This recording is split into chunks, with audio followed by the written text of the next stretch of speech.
Hey class, Michael here today, and I'm going to read Charlotte's Web, written by E.B. White, and it has a Lexile level of 680.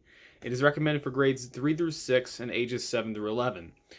And the intelligence that I believe this book deals with from Howard Gardner's Multiple Intelligences is existential intelligence, such as it deals with death. If growing up, I believe many people were introduced to this book as in a young age, and it deals with the topic of death a lot throughout the book because the story is mainly about Wilbur the pig, who is at the beginning of the book is set to die because he is the runt of the litter, and Fern, this one of the young girl in the book, she doesn't like that. She actually takes care of Wilbur and raises him, and eventually he grows up so much he's set to be slaughtered for Christmas time for the Zuckermans, and he doesn't like that. And this little spider named Charlotte, right here, you can see her, she decides to save Wilbur, just to save him because she wants to. And the book does deal a lot of death, obviously. Wilbur's set to die multiple times. If spoiler alert, if you have not read the book or heard about it by now, Charlotte does die at the end of the book because that's what happens to spiders. They lay their egg and then they die.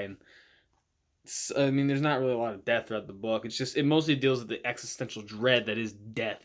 It comes to us all. It's inevitable.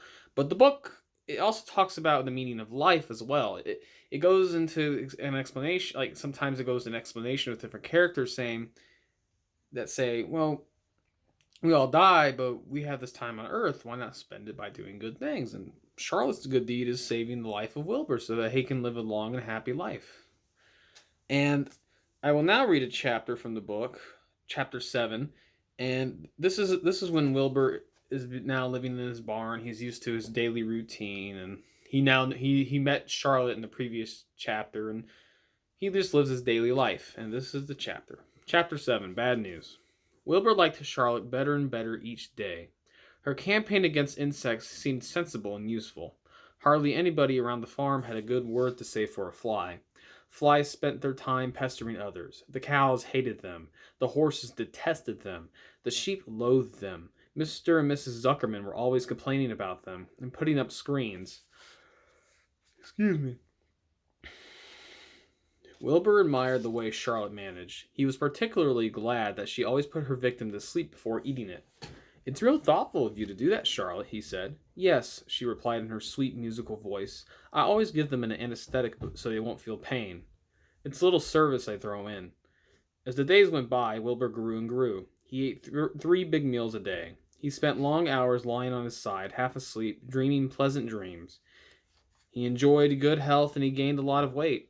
One afternoon, when Fern was sitting on her stool, the oldest sheep walked into the barn and stopped to pay a call on Wilbur. "Hello," she said. "Seems to me you're putting on weight." "Yes, I guess I am," replied Wilbur. "At my age, it's a good idea to keep gaining." "Just the same, I don't envy you," said the old sheep. "You know why they're fattening you up, don't you?" "No," said Wilbur. "Well, I don't like to spread bad news," said the sheep. "But they're fattening you up because they're going to kill you. That's why." "They're going to what?" screamed Wilbur. Fern grew rigid on her stool. "Kill you. Turn you into smoked bacon and ham," continued the old sheep. "Almost all young pigs get murdered by the farmer as soon as the real cold weather sets in. There's a regular conspiracy around here to kill you at Christmas time. Everybody is in the plot. Lurvy, Zuckerman, even John Arable." "Mr. Arable?" said John. Fern's father? Excuse me. Sobbed Wilbur. Fern's father? "Certainly. When a pig's to be butchered, everybody helps. I'm an old sheep, and I see the same thing. Same old business year after year. Arable arrives with his .22, shoots the... "Stop!" screamed Wilbur. "I don't want to die. Save me! Somebody, save me!" Fern was just about to jump when a voice was heard. "Be quiet, Wilbur," said Charlotte, who had been listening to this awful conversation. "I can't be quiet," screamed Wilbur, racing up and down. "I don't want to be killed. I don't want to die. Is it true what the old sheep says, Charlotte? Is it true that they are going to kill me?"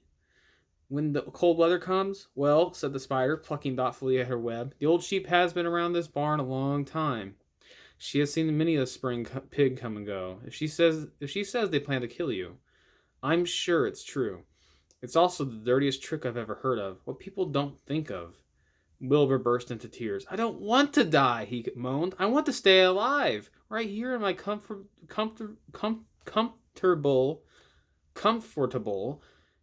manure pile with all my friends. I want to breathe the beautiful air and lie in the beautiful sun. You're certainly making a beautiful noise, snapped the old sheep. I don't want to die, screamed Wilbur, throwing himself to the ground. You shall not die, said Charlotte briskly. What? Really? Cried Wilbur. Who's going to save me? I am, said Charlotte. How? Asked Wilbur. That remains to be seen, but I am going to save you, and I want you to quiet down immediately. You're carrying on in a childish way. Stop your crying. I can't stand hysterics. That's the end of the chapter. And like I said, the book does deal with, existential intelligence. I don't want to die. I want to live my life. And I mean, ultimately, we all will die eventually one day. We don't know when it's going to be, but the best thing we can do really is just to live our lives and every day be grateful for every day we have. And the book, it teaches children that, everything does die. Not only humans die, animals die, trees die, everything dies. Everything will eventually, go back to the earth. And it's sad, but it's a part of life. And with this book, it kind of teaches children that death may be inevitable, but we have a lot of time on this earth to spend each and every day doing what we love and doing what we can. And while death may be inevitable, you could still do a lot of good, like in this book.